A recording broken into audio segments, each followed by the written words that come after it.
After I refused to hand my daughter the company, she invited me to what she called a reconciliation dinner. I arrived thinking we might finally find some peace, but they had attorneys seated and ready, prepared to corner me into signing a so-called voluntary transfer of the business. They slid the documents toward me with cool, rehearsed smiles, convinced the outcome was already wrapped up. I smiled right back and said, "That's funny, I brought someone as well." When the side door swung open and my guests stepped in, the color drained from their faces and those confident smiles vanished. Before we keep going, go ahead and subscribe to the channel and tell us where you're listening from down in the comments. I sat in my office looking out at the Ohio River shouldering past below, its surface wrinkling under the spring sun. It was late March 2025, and the water did what it always did, carry off the day's small frustrations like drift. My desk was crowded with invoices and marked up blueprints for the next expansion of Carter Auto Works, our family chain that had grown from a single garage to 5 spread across Riverton. I had poured 30 years into it, giving up weekends and vacations, all with Emily in mind. But that afternoon, the door flew open without a knock. There she was, sweeping past my receptionist like a storm front breaking. Emily's heels clicked sharply on the hardwood, each step echoing in the tight space. Her face wasn't flushed with ordinary anger, so much as set with that calculated intensity I'd seen her use in hard negotiations. She clutched a thick folder, her fingers white at the edges from the grip. "Dad, this ends now," she snapped, slamming the papers onto my desk. A family photo from her wedding wobbled and tipped. The frame cracking slightly against the wood mic's arm was around her in the picture, both of them smiling like life would always be easy. I leaned back in my chair and kept my voice even. "Emily, what is this about? You can't just barge in here." "Oh, I can and I will," she cut in, her eyes narrowing. "Your outdated approach is killing the company. Profits are down 15% this quarter because you're stuck in yesterday. Hand it over, Dad. Transfer the business to me voluntarily, or we'll make it happen another way." I picked up the folder slowly and flipped through. Charts and reports were neatly printed, but the manipulations jumped out immediately. Expenses puffed up, revenue shaved down. "These numbers aren't right," I said steady. "I've checked the books myself. This is fabricated." She folded her arms, a dismissive curl in her smile. "Fabricated? That's rich coming from you. You're the one burying us under that loyalty before profit nonsense. I've got investors lined up who see the potential. Modernize. Expand online. All the things you refuse to do." My desk phone buzzed, and before I could reach for it, she hit speaker. Mike's face appeared on the video call, tie perfect, a sleek home office behind him.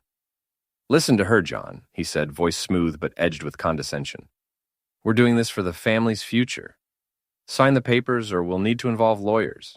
Scandals aren't good for business." A knot tightened in my chest, but I didn't show it. I had trusted them, given Mike a job when his marketing agency caved in, paid for Emily's MBA. This wasn't concern. It was betrayal dressed up as guidance. My hand touched the old wrench on my desk, the first tool for my first paying repair job, its handle worn smooth by years. It reminded me of the sacrifices, the late nights, the belief that work done right adds up. "I'm not signing anything," I said, standing to meet her gaze. "This company is my legacy, built on fairness and hard work. If you want it, earn it properly." Her face hardened. She snatched the folder back. "You'll regret this. We're not done." She turned on her heel and the door's slam had a finality that shook the glass. After she left, I sat at the desk for a long time, sorting through my thoughts until fatigue took over. The river outside darkened, reflecting the evening sky. I packed my things and headed home, the quiet of my old house at the edge of the city wrapping around me like an old coat. The next morning, sitting at the kitchen table with a cup of black coffee, I checked email and saw a new message from Emily with the subject line, "Final warning, company finances." I closed the laptop, the taste of that threat lingering. Sleep was out of the question. I needed to prepare. Grabbing my coat, I drove back to the office in the early light. The Ohio's steady flow a quiet companion. Settling at my desk, I pulled the original ledgers and cross-checked them against her doctored reports. The river outside gleamed, indifferent to the storm building, as I steeled myself for her next move. When my phone rang, Emily's name flashing, I was ready. It rang almost immediately again. Emily's voice was clipped. Noon, downtown conference room. Be there, Dad. This is your last chance to bow out gracefully. I hung up, feeling the tension cinch in my chest. The Ohio outside seemed like the only constant in the chaos. I gathered myself quickly, checked the folder with the original reports that would refute their claims, and headed out. The drive to the Riverton Business District was short, but every turn felt like a test. I parked outside the rented conference room, gripped the steering wheel, took a deep breath, and went in ready for their next move. I drove through the district, streets lined with budding trees under a crisp April sky. The river paralleled my route, steady as ever. Parking outside the neutral meeting space they'd chosen, no doubt to avoid my office.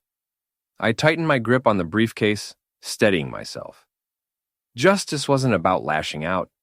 It was about smart moves and exposing the truth one step at a time. Inside, the room was packed.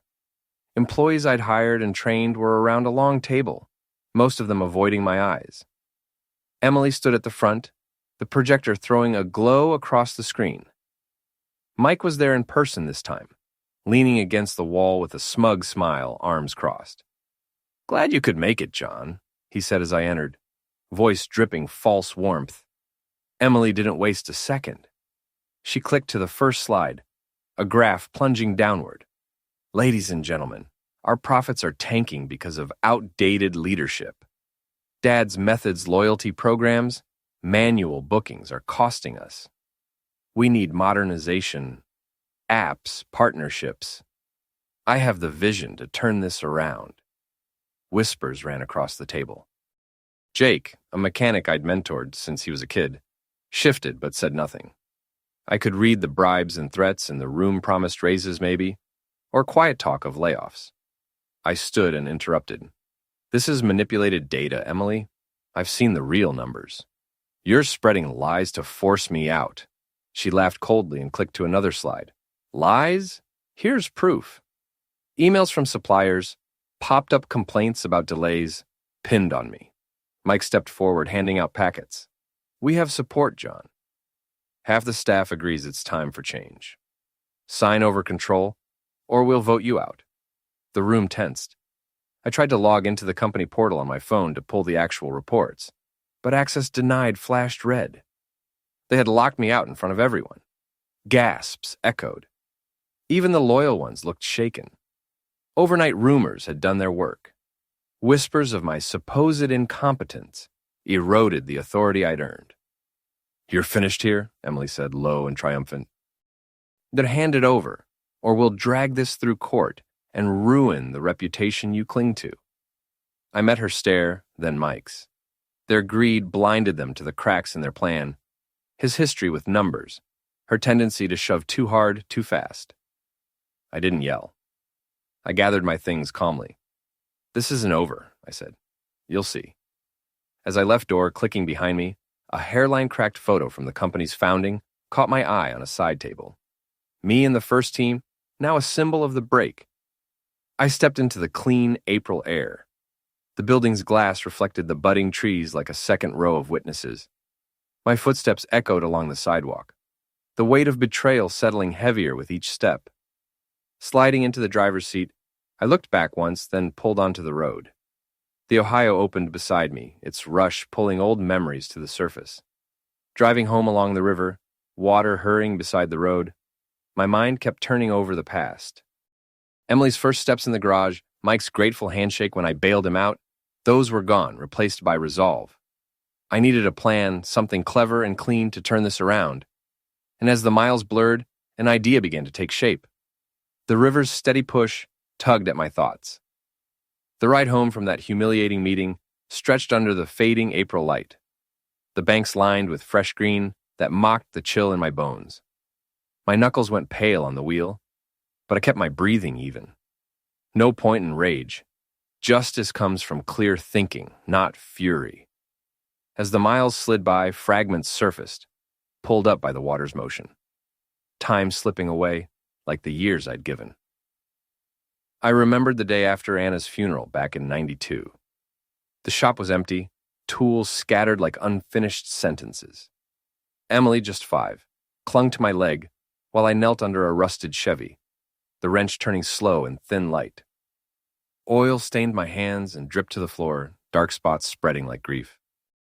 "Daddy's got to work," I murmured, peeling her fingers loose so she could play in the corner with her dolls. That night I stayed until dawn, fixing engines to make the bills, promising myself she'd never know want. The business started small one bay, endless hours. It grew because I poured everything in, skipping sleep, ignoring the ache in my back. Family loyalty felt worth every drop. The road curved, another memory hit.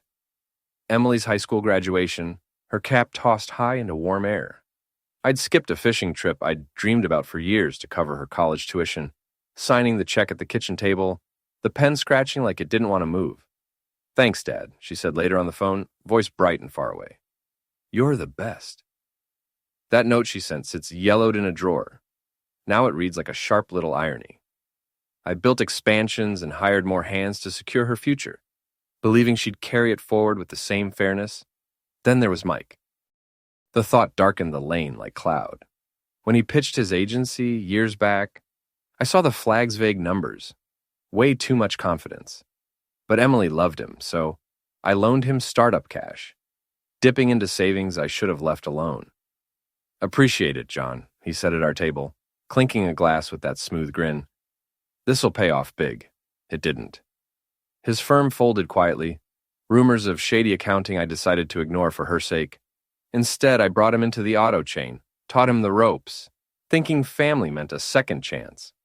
My phone buzzed on the passenger seat, snapping me back. The dashboard clock showed late afternoon, shadows stretched over the water. I glanced at the screen. My lawyer, Davis.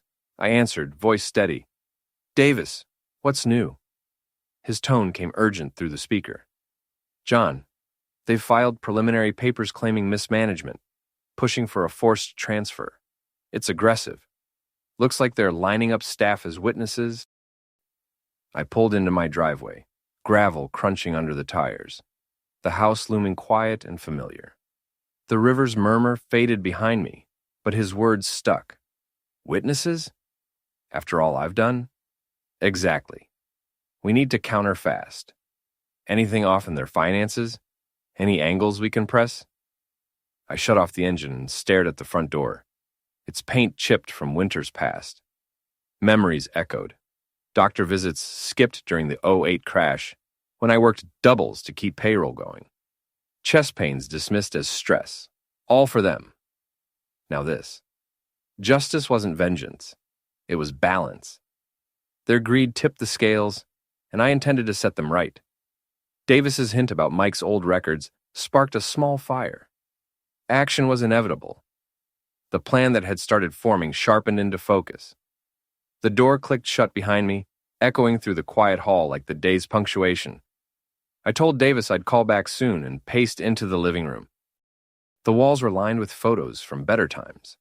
Emily's wedding, company picnics. Every frame a reminder of what I'd built and what they meant to tear down. I moved to the kitchen, switched on the light, and started a pot of coffee. The machine gurgled to life, and the curl of steam grounded my thoughts. No more drifting.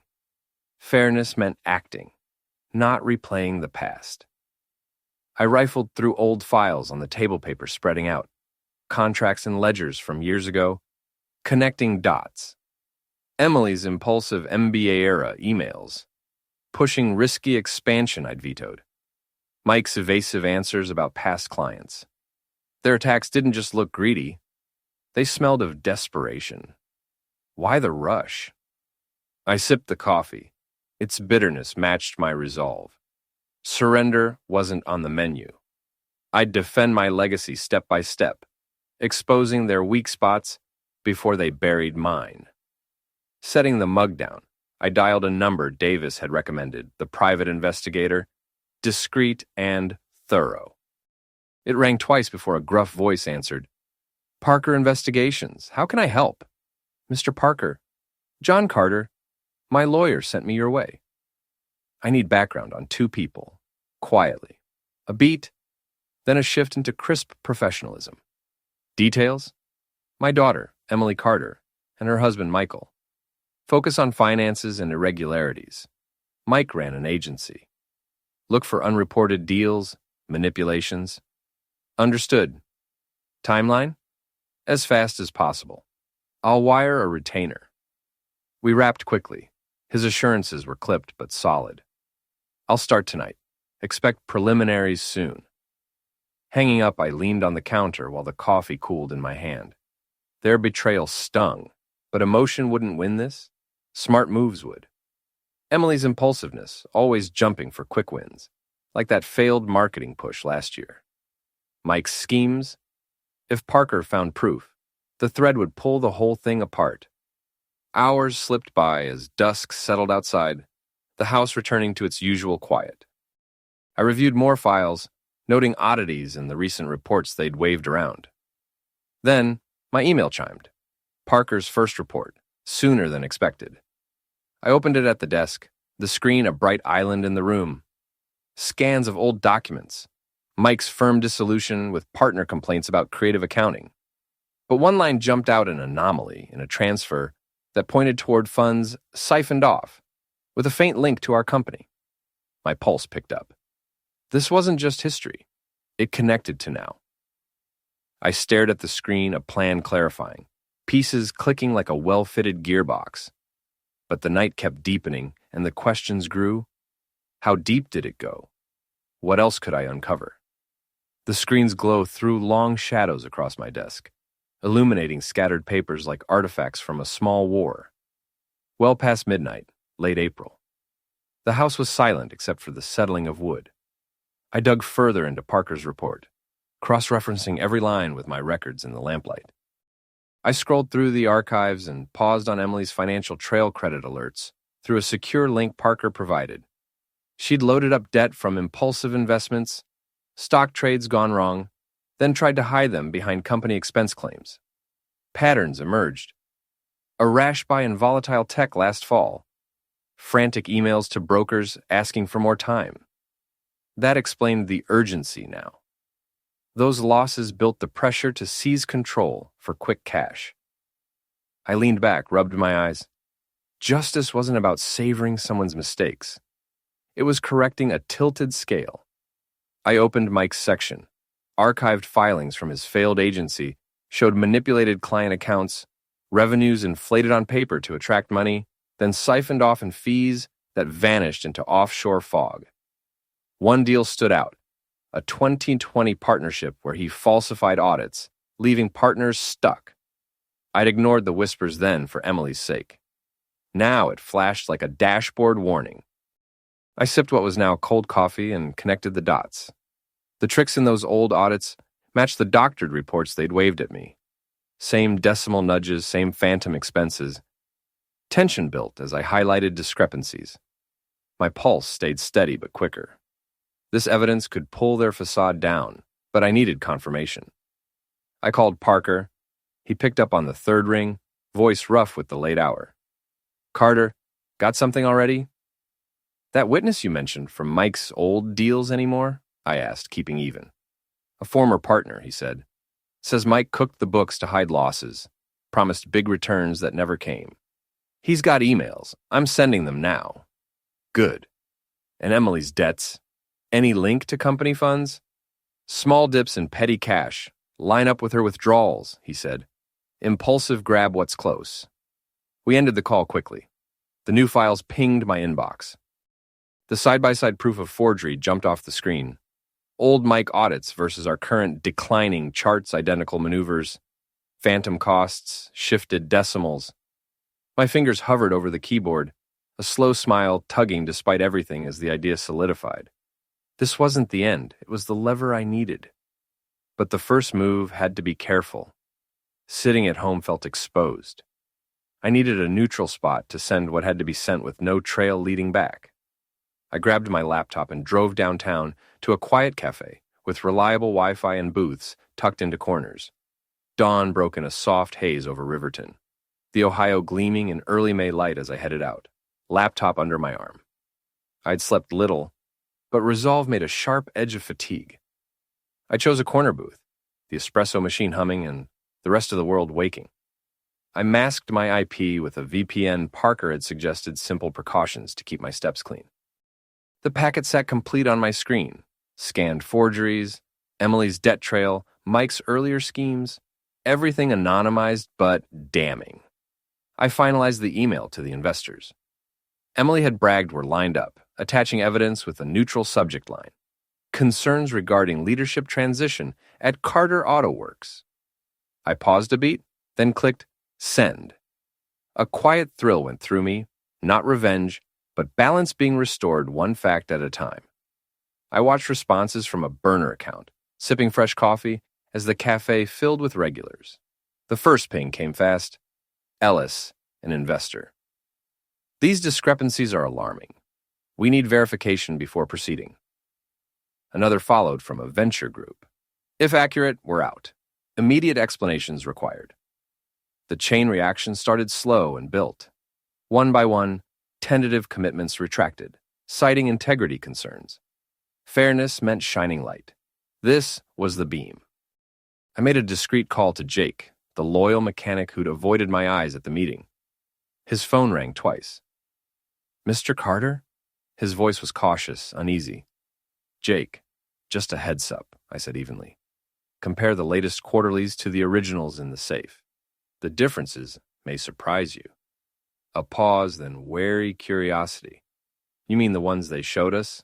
I'll look, thanks. We hung up without ceremony, but the seed was planted. Doubt runs quick roots. As I refreshed the inbox, more rattled messages came in. Pulling support until clarified. One read frustration sharp in the clipped words. The cafe door chimed. More people drifted in, but I stayed with the screen. This move undercut their credibility without a direct confrontation. The facts were doing the work.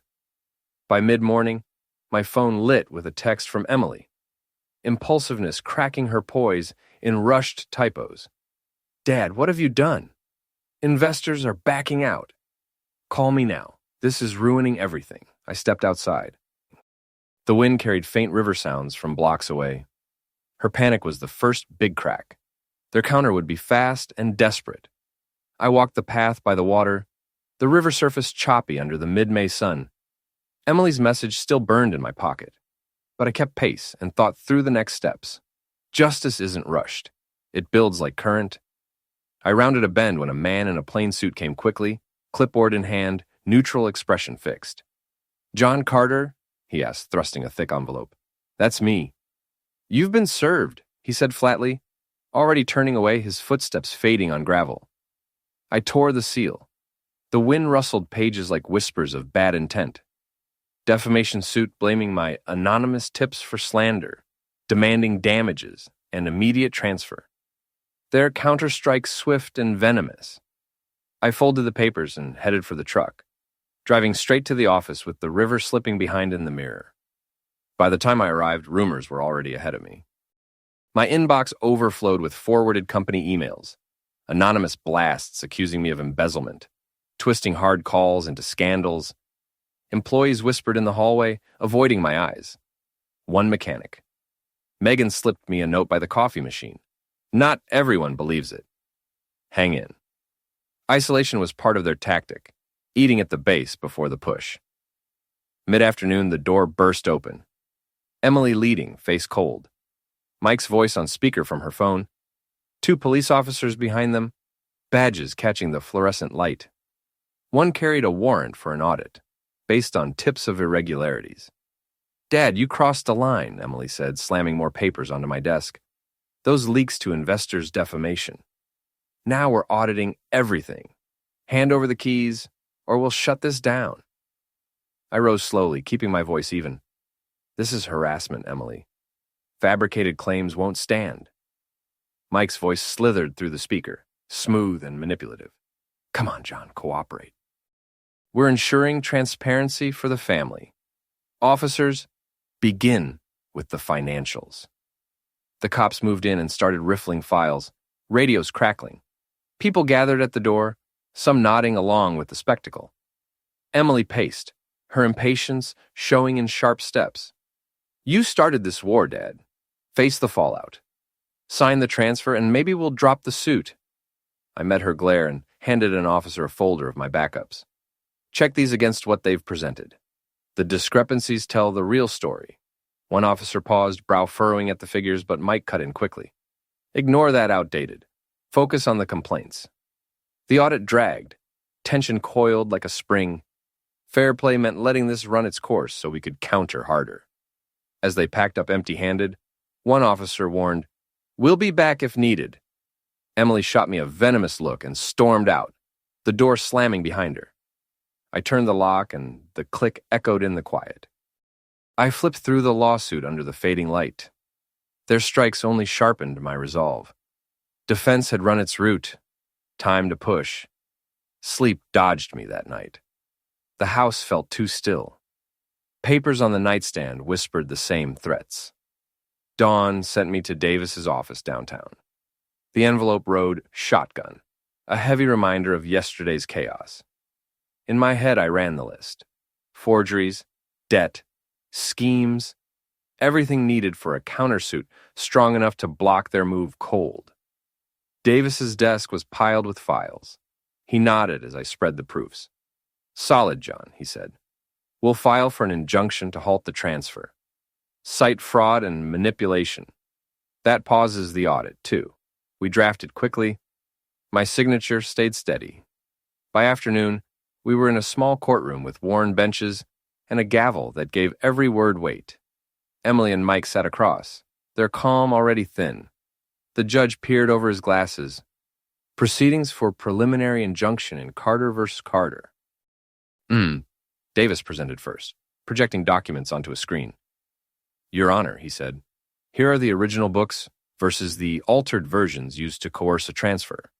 The changes are deliberate, not clerical. Emily leaned forward, voice sharp. Objection. Mischaracterization. We are modernizing a failing business. Mike added from his chair, a defensive edge creeping in. Exactly. John is resisting progress. Our suit shows his defamation and sabotage. When I rose, I kept it simple. Truth isn't defamation. These manipulations trace back to Mike's past same patterns as his old firm. Emily's debts explain the sudden rush. The courtroom tightened. The judge asked careful questions. Ms. Carter explained these discrepancies. She faltered. Administrative errors. Nothing more, Davis answered cleanly. Errors that conveniently benefit them every time. We request a halt on all actions pending full review. The ruling came after a short recess, the gavel striking like a clean cut. Injunction granted. Transfer and audit paused until hearing. No further interference. Relief moved through me. Measured, not triumphant. Not victory, but restoration inching forward. As we stepped into the hallway, Emily pulled me aside. Her whisper came hot with a hidden edge. This isn't over, Dad. You'll regret dragging us here. I held her gaze, noticed her already dialing as I stepped toward the doors, the sounds of the street washing in. The courthouse stairs fell behind as I joined the noon crowd on Riverton's streets. Late May sun throwing long shadows, the distant hum of the river mixing with traffic. Emily's threat lingered like old smoke, but my mind had already moved to countermeasures. Justice wasn't swayed by bravado. It needed proof and timing. My phone vibrated again. Emily, I answered with a neutral tone. Dad, it's me, she said, voice suddenly warm, like flipping a switch. That hearing was rough. Maybe we pushed too hard. Dinner tonight? Just us. Riverfront Grill. Let's reconcile, talk like family. I paused near a bench, the breeze carrying the river's scent. The invitation sounded like the setup I'd expected in an olive branch wrapped around a stick. Come on, Dad, for old times, she said with a sigh that felt practiced. Even Mike says peace is better than this. 8 o'clock. My treat. I agreed carefully. All right, 8. No games, Emily. None. The line seemed to click off, but there was a faint rustle, and then unguarded words like a door left ajar. She hadn't hung up cleanly. Mike's voice filtered in, low, coaching. Nice work. The lawyers will sit at the next table. He'll sign the voluntary once we corner him. Make it feel like it's his idea. Her reply came quick, cold. He'd better. If he refuses, we press the defamation harder. Can't let his leaks wreck our deals. The call finally dropped for real. I slid the phone into my pocket with a small, knowing smile. Their trap had exposed itself. The dinner's name reconciliation was a mask for coercion. Fine. Fairness would turn the mask to a mirror. The drive home wound along familiar streets, the river flashing between trees, the flow a reminder of steady progress through turmoil. Afternoon faded into early evening as I pulled into the driveway. I went straight to my study, switched on the lamp, and sat at the desk where weeks of digging lay in stacks forged reports, debt records, Mike's old schemes. I opened a secure line Parker had set up and dialed a number for a man I knew only through documents, Tony, Mike's former associate from the collapsed firm, the one who'd lost everything to cooked books. Carter? He answered, cautious but resolute. It's me, I said. Are we set for tonight? He cleared his throat, resolve strengthening his voice. Yeah, I've got the originals, the audits he faked, and the emails that show the siphons. Meet at the restaurant's side entrance, 7:50. This will bury it. Perfect. Bring everything. Timing is crucial. Count on it, he said, and see you there. The call ended with a click, his confirmation locking the plan into place. I turned to the files and sorted them carefully. Emily's impulsive debts lined up with the little cash dips. Mike's patterns mirrored our recent anomalies. Papers shuffled under my hands, decimal tricks, phantom entries. This wasn't an ambush. It was overdue correction. Justice threading itself through facts. I stood and rehearsed aloud, pacing the floor. Funny, I brought someone too. I pictured their faces paling when Tony walked in, documents in hand. These prove your forgeries. Either back off or face exposure. I practiced pauses, measured responses. No theatrics, just balance. The afternoon light dimmed, shadows lengthening across the rug. I packed the documents into my briefcase. The latches snapped like a gavel. 7 o'clock.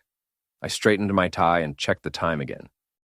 As I reached for my keys, the doorbell rang, an unexpected jolt that tightened my nerves as I moved down the hall. The doorbell turned out to be a neighbor dropping off misdelivered mail. His weather talk faded as I sent him on his way and slid into the truck, the briefcase heavy on the seat. The drive to the riverfront grill hugged the Ohio's edge, evening lights flickering on the water like scattered coins. The river's murmur ran under everything as I focused on what had to be done. I parked, engine ticking to a stop, under the glow of strung lanterns. I took the briefcase and stepped into the cool air, hints of grilled food drifting on the breeze. I pushed through the door and into the low light, the place warm and close. Candle flames leaning in tiny drafts. They were in a secluded corner with a river view. Emily and Mike with 2 lawyers, neat stacks of papers lined up like tools.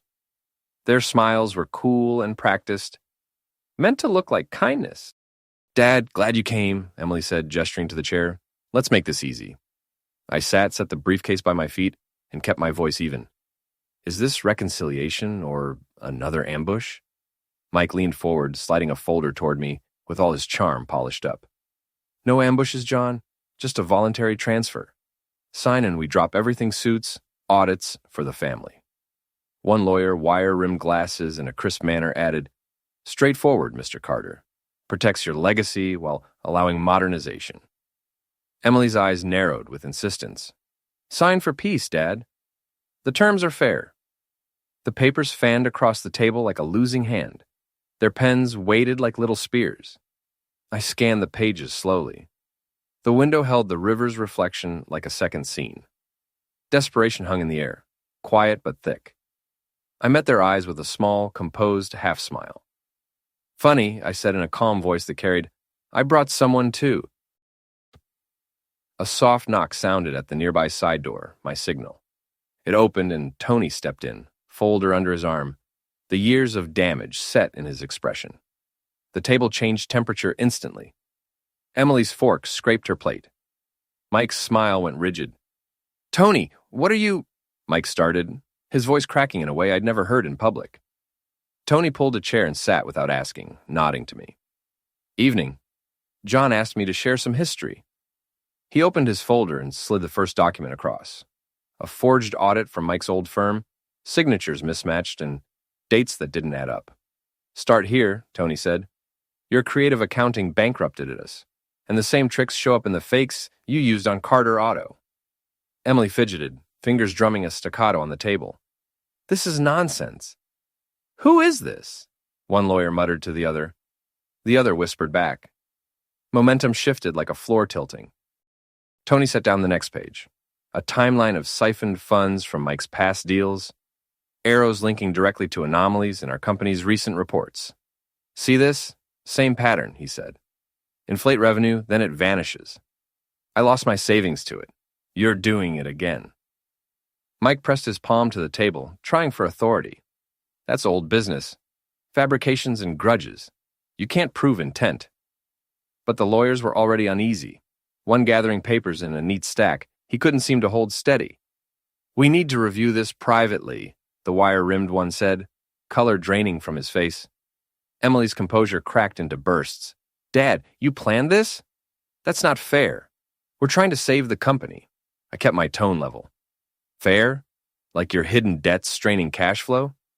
Tony had those records too, and he laid them out, her rash investments, the loans buried in expenses, the frantic timeline. Denials wilted in silence.